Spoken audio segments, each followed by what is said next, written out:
एक बार फिर से आप सभी का स्वागत है। बिहार में किसकी बहार आप देख रहे हैं। कांग्रेस प्रत्याशी ललन यादव के लिए समर्थन मांगने आरजेडी नेता तेजस्वी यादव भागलपुर के सुल्तानगंज पहुंचे। तेजस्वी के साथ लवली आनंद भी मंच पर मौजूद रहीं। हालांकि चुनावी मंच पर मौजूद किसी भी नेता ने न तो सोशल डिस्टेंसिंग को मेंटेन रखा और न ही कोई मास्क पहने नजर आया। ललन यादव को जिताने की अपील करते हुए तेजस्वी यादव ने एक बार फिर दोहराया कि महागठबंधन की सरकार बनते ही पहली कैबिनेट में 10 लाख युवाओं के लिए रोजगार पर मुहर लगाई जाएगी।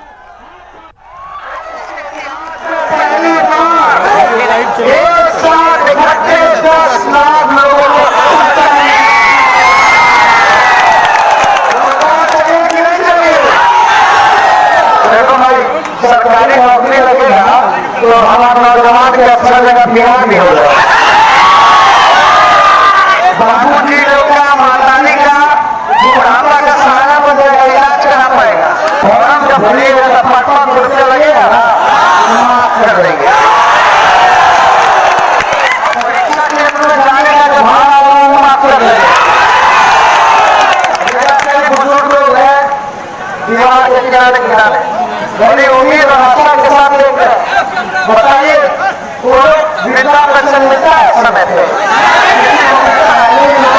हमारी सरकार रहेगी तो समय पे मिलेगा और 400 वृद्धा पेंशन को 1,000 रुपए। और इस बार के बिहार विधानसभा चुनाव में तमाम सियासी पार्टियों ने घोषणा पत्र के नाम पर अपने अपने तरीके से चुनावी वादे किए हैं। ऐसे में सवाल है कि पूर्व में जनता से किए गए वादे जो घोषणा पत्र में शामिल किए जाते थे वो अब गायब क्यों हैं? क्या जनता की नजरों में सियासत के घोषणा पत्र की मौत हो चुकी है? ये रिपोर्ट देखिए। बिहार विधानसभा चुनाव 2020 का रण जितना नेताओं के लिए अहम है उतना ही अहम जनता के लिए भी है। नेताओं के वादे इन दिनों शोर में तब्दील हो चुके हैं। वोटर को रिझाने की मानो होड़ सी मची है। सभी पार्टियां अपने अपने तरीके से वादे कर रही हैं घोषणा पत्र के नाम पर। ऐसा हम इसलिए कह रहे हैं क्योंकि कल तक सत्ता के लिए सियासी पार्टियों की पहचान मानी जाने वाली घोषणा पत्र नाम का शब्द ही इस बार के चुनाव से गायब है। चाहे सत्ता पक्ष हो या फिर विपक्ष, सभी अपने अपने तरीके से चुनावी वादों की फहरिस्त जनता के सामने रख रहे हैं। बिहार के 7.25 करोड़ मतदाताओं को लुभाने के लिए सभी दलों ने चुनावी घोषणा पत्र को अलग अलग नाम दिया है। बीजेपी ने नाम दिया है संकल्प पत्र, जिसमें 5 सूत्र, 1 लक्ष्य, 11 संकल्प का जिक्र है। आत्मनिर्भर बिहार के लिए 2020 से 2025 का रोड मैप बताया गया है। साथ ही कोरोना वायरस की मुफ्त वैक्सीन का वादा भी किया गया है। तो वहीं जेडीयू ने 7 निश्चय पार्ट 2 के नाम से अपना चुनावी घोषणा पत्र जारी किया है, जिसमें सक्षम बिहार, स्वावलंबी बिहार बनाने का लक्ष्य है। युवा शक्ति, महिला सशक्तिकरण का संकल्प है।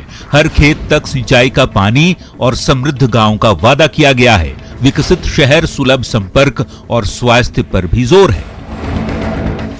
वहीं आरजेडी का हमारा प्रण है इस बार का घोषणा पत्र, जिसमें बिहार से बेरोजगारी दूर करने का संकल्प लिया गया है। 10 लाख युवाओं को नौकरी देने का वादा है। सरकार बनते ही कैबिनेट का पहला फैसला नौकरी का होगा, ये कहा गया है।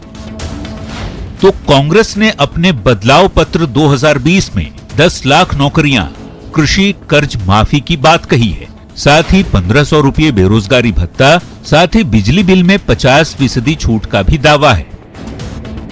तो एलजेपी का vision document Bihar first, Bihari first को प्रमुखता दे रहा है। बिहार की अस्मिता पर पार्टी ने जोर दिया है।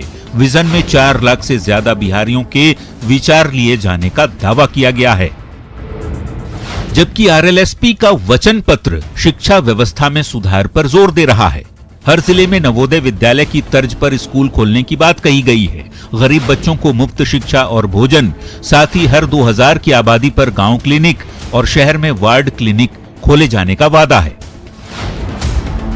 जन अधिकार पार्टी का प्रतिज्ञा पत्र भी है, जिसमें हर वर्ग से डिप्टी सीएम बनाने की बात कही गई है। संविदा की जगह सीधी नियुक्ति का वादा किया गया है और वादा नहीं पूरा करने पर 6 महीने में इस्तीफे की भी बात कही गई है।